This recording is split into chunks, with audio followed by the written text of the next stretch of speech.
semuanya dan juga Pak Tony. Perkenalkan kami dari kelompok Belantara yang bersihkan anggotanya itu saya Valentino Rossi, kemudian teman saya Matius, dan juga selanjutnya ada teman saya Dionisius Angga. Next. Di sini judul kita mengambil yaitu evolusi modus penyelundupan narkotika dan strategi penegakan hukum di Indonesia. Selanjutnya di sini ada isi kontennya. Isi konten di sini ada satu latar belakang, yang kedua adalah kasus di lapangan, yang ketiga ada narasumbernya, dan yang terakhir adalah rangkuman wawancara. Yang pertama sini adalah latar belakang. Narkotika merupakan ancaman serius bagi generasi bangsa. Sindikat penyelundupan terus mencari celah untuk mendistribusikan zat berbahaya ini. Aparat penegak hukum menghadapi tantangan besar dalam mendeteksi dan memberantas jaringan penyelundupan yang semakin kompleks. Oleh karena itu, pemahaman tentang modus operasi, teknologi deteksi, serta kebijakan hukum sangat penting untuk meningkatkan efektivitas pemberantasan narkotika. Nah, selanjutnya di sini adalah kasus di lapangan kita. Kita di sini mengambil studi lapangannya di Bea Cukai Pusat di Jalan Jenderal Ahmad Yani. Nah, itu diambil oleh teman saya, Matius.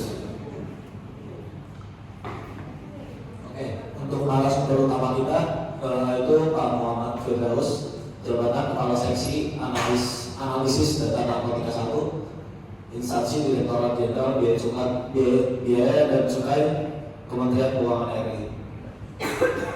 Nah, ini narasumber umum dari Valen itu Leonardo Kenichi, mahasiswa Binus University. Lalu narasumber umum kedua ini Wanda, mahasiswi Universitas Negeri Jakarta. Narasumber umum yang ketiga ini Valeri, mahasiswi Universitas Kristen Indonesia. Berikutnya ini rangkuman wawancara kita. Yang pertama itu ada evolusi metode penyelundupan narkotika, modus operasi penyelundupan, penggunaan AI dan big data dalam deteksi, identifikasi tersangka di lapangan. Yang kelima ada perbedaan modus udara versus modus laut. Yang keenam ada keterlibatan oknum dalam bisnis narkotika. Yang ketujuh ada celah dalam pengawasan. Yang ke-8 ada legalitas ganja medis. Yang ke-9 ada peran media dan politik. Yang ke-10 batasan kemah dalam deteksi narkotika. Oke, untuk yang pertama sendiri ada evolusi metode penyelundupan narkotika. Yang pertama, sindikat terus mengembangkan modus baru untuk menghindari deteksi hukum. Yang kedua, mereka menciptakan zat baru atau new psychoactive substances yang belum terdaftar sebagai narkotika. Yang ketiga, modus hukum.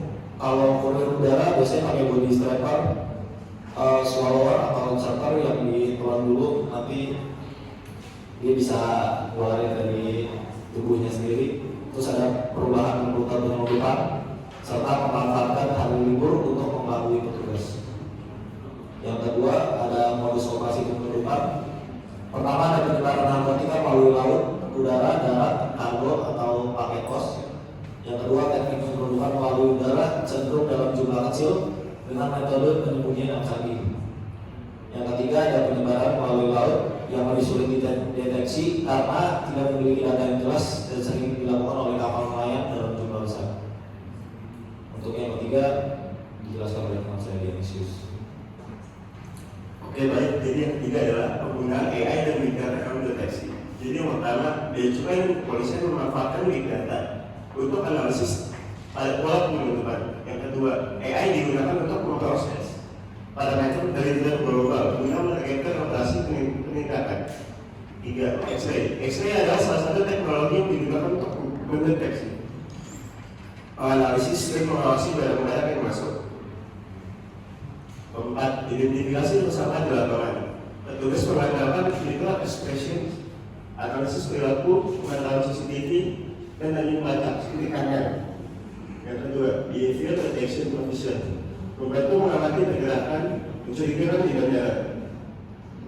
Yang kelima, perbedaan modus udara versus laut. Modus udara lebih rumit dengan jumlah kecil, melibatkan mobil manusia atau penyembunyian dalam udara. Yang kedua, modus laut menggunakan kapal nelayan dan beroperasi dalam jumlah yang besar, sering melibatkan jaringan internasional.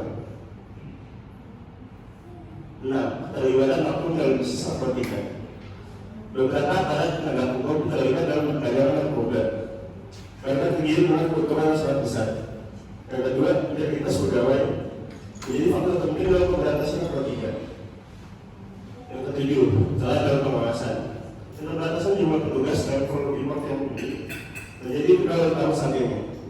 Kedua, pelaku memanfaatkan manajemen dan titik-titik pantai kecil untuk mengelurkan narkotika. 8. Legalitas ginjal medis. 1. Status legal narkotika diatur oleh pemerintah berdasarkan pertimbangan hukum dan medis. Kedua, kasus seperti kami menunjukkan bahwa regulasi dalam perubahan berdasarkan kebijakan pemerintah. Yang ke-9, peran masyarakat, media dan politik. Dukungan media dan kebijakan politik berpengaruh besar dalam penanganan narkotika.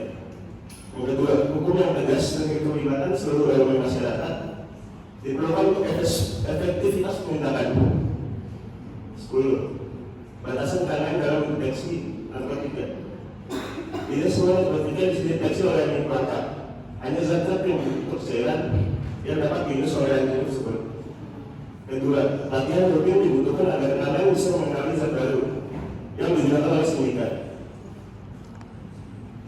Kesimpulannya adalah penyelundupan narkotika semakin canggih dan beradaptasi untuk menghindari deteksi hukum. Aparat penegak hukum harus mengimbangi inovasi teknologi seperti AI dan Big Data serta strategi pengawasan yang lebih ketat. Masyarakat juga memiliki peran penting dalam memberikan informasi untuk mempersempit pelanggaran sindikat narkotika. Oke, jadi terima kasih. Sekian dari kelompok kami.